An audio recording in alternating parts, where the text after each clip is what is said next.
I'm Don Parham and welcome back to our New Voices series on The View from Here. The first of our two films tonight is called Men in Their Sheds. This is a very special film. It has a rare poise, delicate and yet sure-footed, funny and quirky, but never at the expense of its characters, full of intelligence. Much of the credit for this must go to the writer Ian Walker, who came up with the original concept. He told me that part of the inspiration for the film came from a poem which is used in the film called The Shed Manifesto. He was instantly gripped by some of the lines. A man will look into the shed and find himself. Hard men weep in sheds. The shed understands. So come into the shed now, folks, where you'll meet primal, pre-modern man, men in their sheds.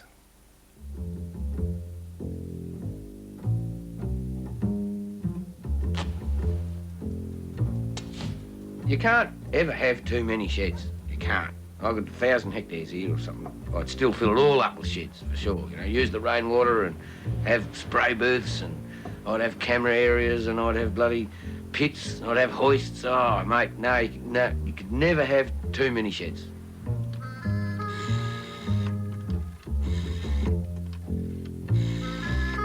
I remember coming home from hospital. I was very ill at one stage and walked into the shed, and something about the shed just immediately gave me a new feeling altogether. Suddenly I realised, you know, here was all the things I'd left behind me when I was ill, and there just waiting to pick up the old parts again. And from that moment on I did, and I've never looked back, and I feel so well since that time.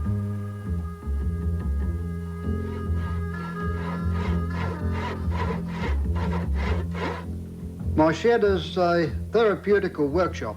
That's the best way I can put it. Some people go different directions. Some people believe in different things. I believe in my shed. I believe in being positive.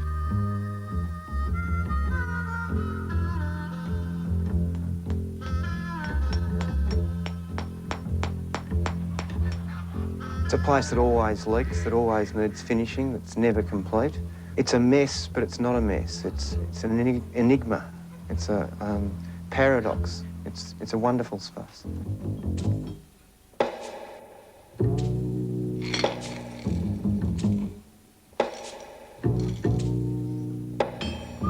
No matter how grand his house, whatever his car, career, position, a man's shed is coagulation, unburdened essence of himself.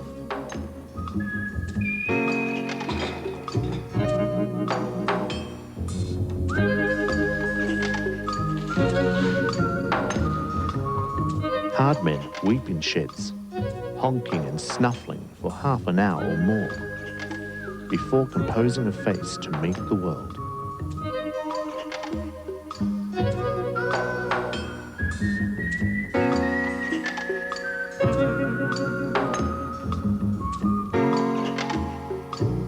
The shed understands.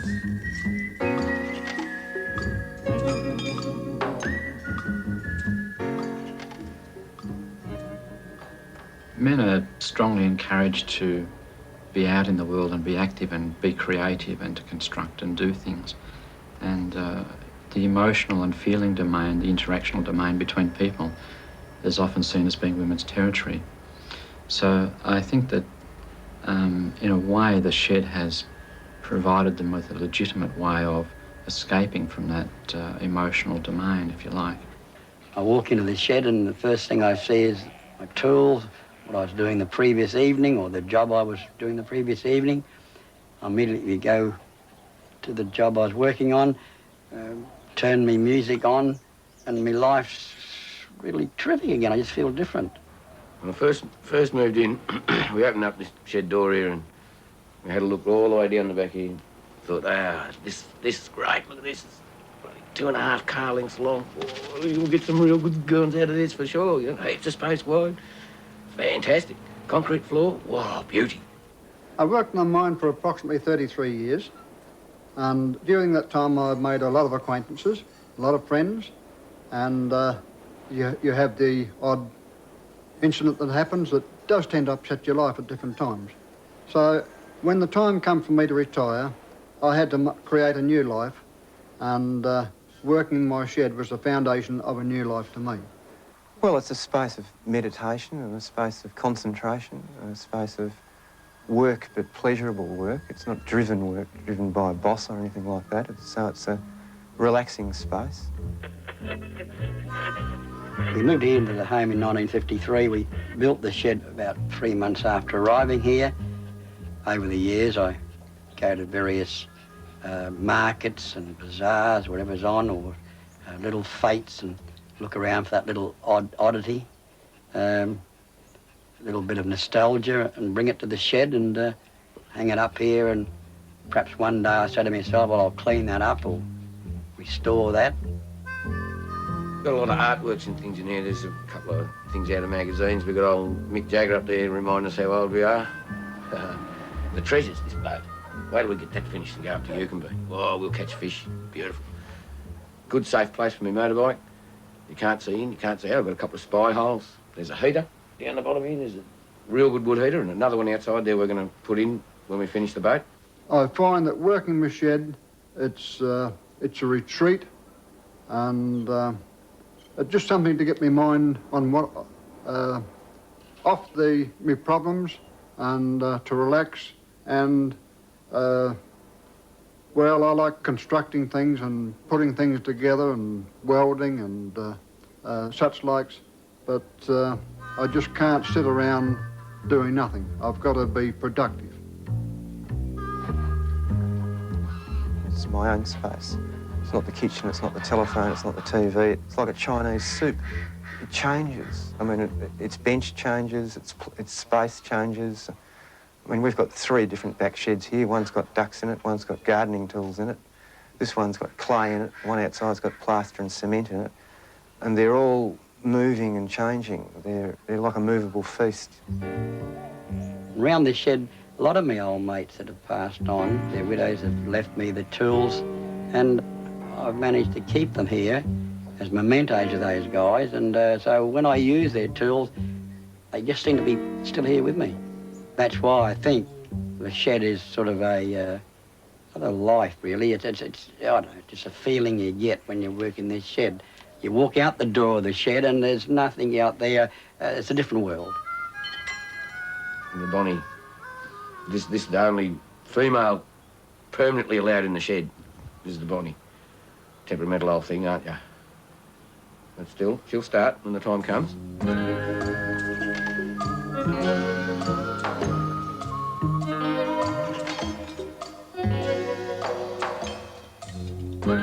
A man needing a 1/8 drill bit can search the shed for hours until despair, reducing him to hopeless gestures. He looks in the drawer marked drill, etc. It's there. A man will look in the shed and find himself. Male culture, I think, is strongly centred around work, productive work, the whole concept of being the provider for the family. And I still think that even though lots has changed, that's still a very dominant force. And coupled with that is the need to try and be in control of what we do. And the in-control metaphor, I think, for men is a very important one. Obviously, having a shed or a space allows them to be in control of that space, as well as having control, presumably, of their work environment in some way. I tinker. I've got a whippersnipper up there that's 500,000 bits, and I've got a sander up there that's 500,000 bits. And basically, you know, fix a set of sunglasses that are broken, mend a friend's fuse box. You know, my mates all come up and they park just about out there in the driveway, and we've got the TARDIS here, it's all on wheels, millions of tools in it. We roll it down to them, we've got power, I'm going to get a 3-phase juncture in here soon. The government said I can do it. The average time I'd spend in this shed here per day would be from 9 o'clock roughly till about 9 in the evening, and I would only have a meal break. I do it because I love being in the shed and love doing what I'm doing.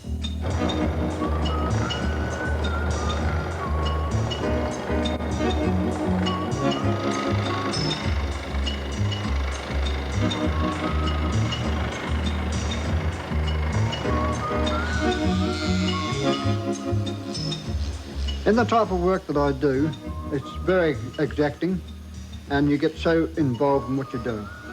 Time after time, Jenny, my wife, has called me at the back door and said, tea's ready. And when I become involved in my work and putting these pieces together that are cut out similar to a jigsaw, it becomes so involving that I don't want to stop. Nothing's urgent. You can sit here for hours and just play, you know, especially when it's raining or miserable weather. Just drop that down, bring out that little heater, drop it down here and fire it up, you know, beautiful. With the radio going, and the TV works on 2 channels, but, you know, we listen to the footy while we're in the cricket. It's good value. That's why every Aussie bloke should have a shed, you know, because you can do what you do in a house in a shed, but you don't have to be clean about it. You can hang around a shed and just have a cigarette and sit down without doing anything and have a bit of a look over what you've been making and sit there and say, oh, I need to do this, or I need to do that, or I need to do something else to it, and pick up on it. It has a holy feeling to it without having to necessarily take the whole church bit, but there's a connection there, I think, that gets a bit holy. Phone collecting has always been part of my life. I've always loved old telephones, I think, because I worked for the PMG department before I joined telecom. And I used to gather a few of these old instruments up and throw them under the house and leave them there. And then one day I suddenly just pulled one out and I thought, gee, it'd be nice to restore this old instrument and see what it was like when it was new. And so that's how I gained the momentum of telephone collecting. It does take a lot of time and a lot of tender loving care to restore it to its originality. But it's a pleasure you get out of it when suddenly you look around and see this, like it might be a dirty old phone. Suddenly you can bring this phone back, which was made in 1929 here, and bring it back to its beauty the way it was when a customer would have received it back around about 1940, 1950. They would have received a phone like this. You can have a beer in it. You can have a still in it if you like. The more illegal things in a shed, the better. It is a place where you can be illegal because you're not affecting anybody else. I mean, it's not that I come down to my shed to be illegal, but I have that feeling of lawlessness but freedom, and a feeling that, you know, I'm free. I think freedom's the thing that I feel, and you need freedom to create. The more freedom you feel, I think, the better you create. See, that's in the shed. You can do that. I could take this bike completely apart, lay it all out, put it all back together again. It'd take a couple of months, very likely, but we could do it. Got everything here for it. We might. The only thing I haven't really got is a bearing presser. I'll have to get one of those one day. Right now we use a ball and plain hammer and luck.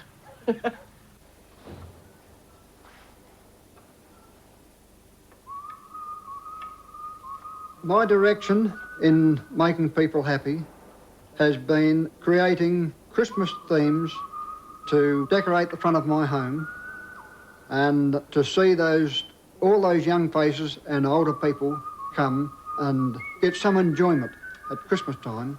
All my work throughout the year has been well worthwhile.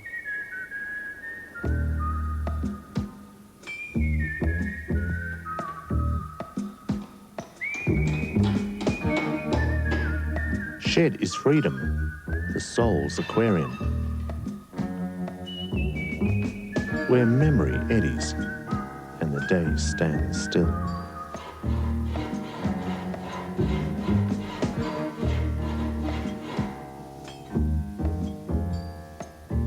The traditional stereotype for men is the strong, silent type, and that leaves very little space for men to communicate thoughts and feelings and ideas that really matter to them with other men. So I think the shed can almost form a replacement of that, where they can develop an intimate relationship, spend time on their own thinking, contemplating, creating, that perhaps would otherwise take place communicating with other people. I know that my wife says to me many times there's many little jobs to do around the house. I try to find time, but it's pretty hard to squeeze those little jobs around the house to do because there's more to do in the shed. But we don't have any arguments though, but sometime, somewhere during the year, there's always a day that I try to put aside to do little chores. I remember fixing the PowerPoint there a couple of days ago, which took 15 years to fix, but it was done. It might have taken a long time to do it, but anyway, it was done properly. Sometimes it has got out of control, to my mind, maybe not to Jeff's, because he's at the time so busy and engrossed in it that he wouldn't think that way, so that's natural. But to me, I feel that sometimes it gets a little bit out of control when it goes on too long or starts too early in the morning or goes too late at night. There's a few women in my past that used to call themselves shed widows because I was never in the house. I was always out here, mega hours into the dark, mucking around with this and mucking around with that. When the TV came in, one of them left me. Couldn't handle it. It wasn't even my TV, but, you know, I think she wanted to go for other reasons. Doesn't like sheds.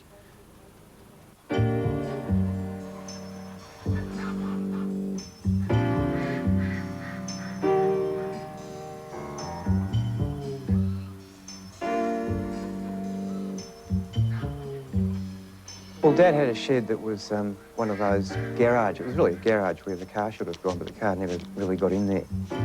But it was a place that Dad was free of and his own man, or whatever that might mean. But he was if you wanted to find him in a good mood, you'd go out and talk to him in the shed. Whereas when he was inside, I think he felt that he was in Mum's territory, and for better or for worse, that's the way it was. I don't know where all those things fit in, but whatever it was that Dad was beautiful in and was able to be a father, it was in the shed. The rest of the time he could be pretty harsh and pretty hard, but if you found him in the shed, you'd find the true nature of him. My old mate Bruce, we were great mates for years up here on top of the street. Suddenly, one night we're working in his shed, we come home, and the very next morning I get a ring from his lovely wife to say that Bruce had collapsed and died that same night. So suddenly I had to leave my own shed, which I love so much, and move up to Bruce's and sort out Bruce's shed. And then it's so strange when you go to another shed. I am a highly strung type of person. It's run in the family. And when a person has a breakdown or mental stress, there's only one person that can correct it, and that's themselves.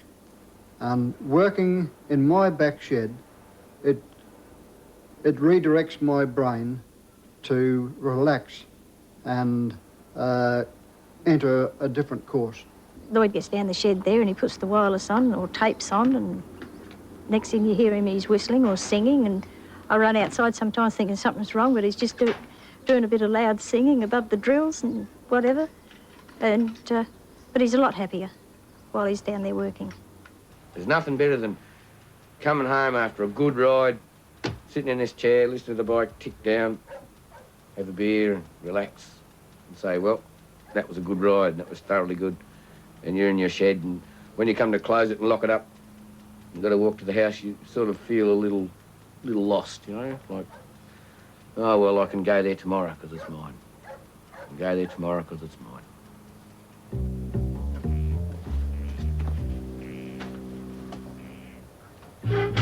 When I light the fire up of an evening, and when I'm just about to leave the shed, and sometimes we'll just sit down there in front of the fire with the door of the fire open and watch the coals burning, and I don't know, sometimes many times I've dozed off, and suddenly the phone rings and it's the wife saying, you know, you're okay.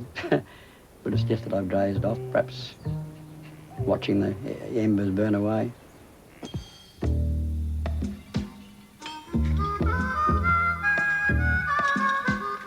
The shed has known love, but doesn't like to talk about it. But will, if its rusted reticence is pressed, unloose. For sheds experienced in love have doors, and further doors.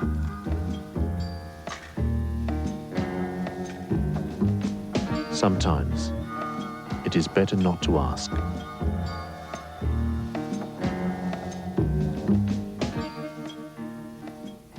I think male culture certainly does let men down. I don't think there's any doubt about that. It leaves us ill-equipped to deal with those emotional issues, those more complex interpersonal issues that are so important to day-to-day living. The male stereotype doesn't encompass that at all. I mean, I guess it's changing, but it's always slower than we'd like. It's a place where not you just be, you are. It's like when you open the door, you feel good instantly. Oh, I'm in my shed. Right. Oh, that's right, I want to do that. And there it is. I knew that was around here somewhere. You know, you never lose anything in a shed. It might take you 2 weeks to find it, but you never lose anything in a shed. I love my shed with just...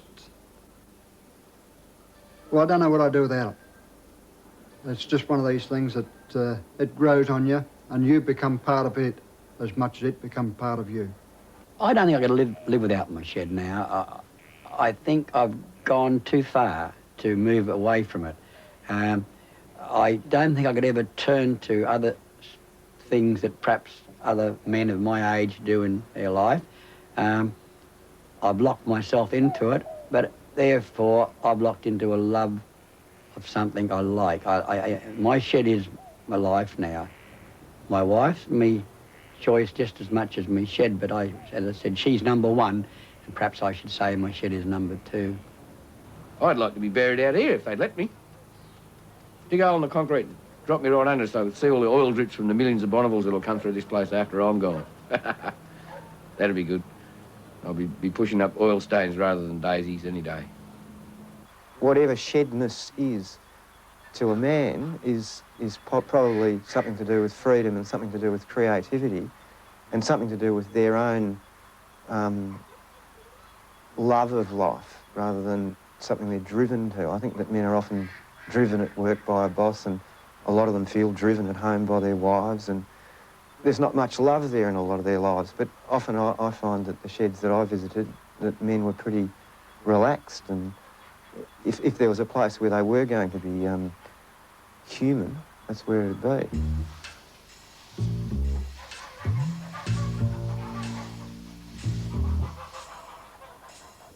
It's a part of life where you've got to integrate.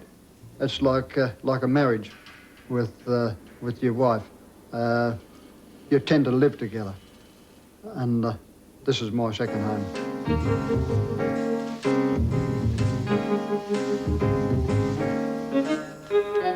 People will remember my shed because over a period of time, and then I refer to about 30 years, 35 years, people have been tramping through my doorway here, and at all times of the day and night, many times a few years ago, a lot of people would be in here assisting, doing little jobs and chores till late in the night.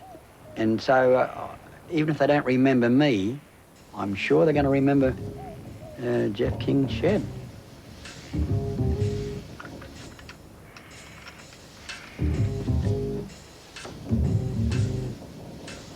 Every Aussie bloke loves his shed.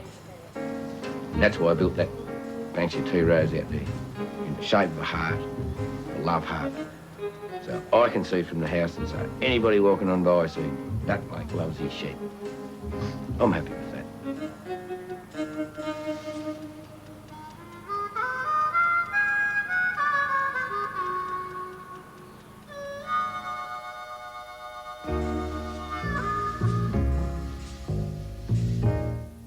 The Men and Their Sheds book is available from ABC shops.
Get yourself a shed, then you'll be happy, like me. That's the truth.